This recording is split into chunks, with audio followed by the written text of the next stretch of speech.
गुप्त राजवंश जिसका शासनकाल 240 से 550 ईस्वी तक रहा। इस दौरान कला, साहित्य, विज्ञान, गणित तथा प्रशासनिक व्यवस्था में काफी उन्नति हुई, जिस कारण इस काल को भारतीय इतिहास का स्वर्ण युग के नाम से जाना जाता है। गुप्त राजवंश का संस्थापक श्रीगुप्त था, जिसका शासनकाल 240 से 280 ईस्वी तक रहा। बंगाल तथा बिहार पर शासन किया था तथा श्रीगुप्त द्वारा पाटलिपुत्र को अपनी राजधानी बनाया गया था तथा इसके द्वारा महाराज की उपाधि धारण किया गया था। साथ ही इसके बाद इसके पुत्र घटोत्कच शासक हुआ, जिसका शासनकाल 280 से 319 ईस्वी तक रहा। इसके द्वारा भी महाराज की उपाधि धारण किया गया था। इसके बाद चंद्रगुप्त प्रथम शासक हुआ, जिसका शासनकाल 319 से 335 ईस्वी तक रहा। यह वास्तविक संस्थापक गुप्त साम्राज्य का माना जाता है तथा चंद्रगुप्त प्रथम महाराजाधिराज की उपाधि धारण किया था।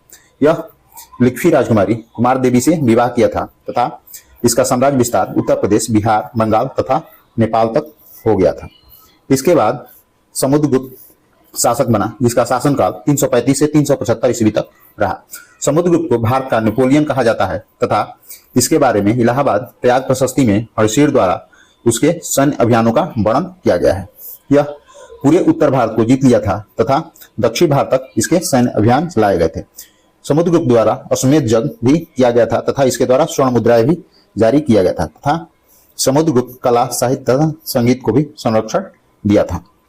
इसके बाद चंद्रगुप्त द्वितीय शासक बना, जिसका शासनकाल 375 से 415 ईस्वी तक रहा। चंद्रगुप्त द्वितीय विक्रमादित्य के उपाधि धारण किया था तथा इसके युग को स्वर्ण युग कहा जाता है तथा यह गुप्त साम्राज्य का सबसे शक्तिशाली शासक था।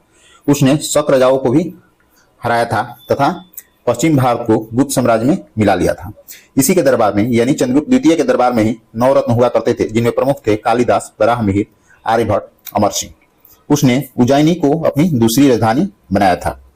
इसी के समय में फाहियान जो चीनी यात्री था भारत आया था। इसके बाद कुमारगुप्त प्रथम शासक बना, जो 415 से 455 ईस्वी तक शासक रहा।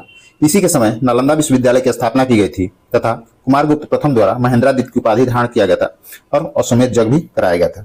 इसके बाद स्कंदगुप्त शासक बना, जो 455 से 467 ईस्वी तक शासक रहा। इसी के समय में हुरों का आक्रमण हुआ था।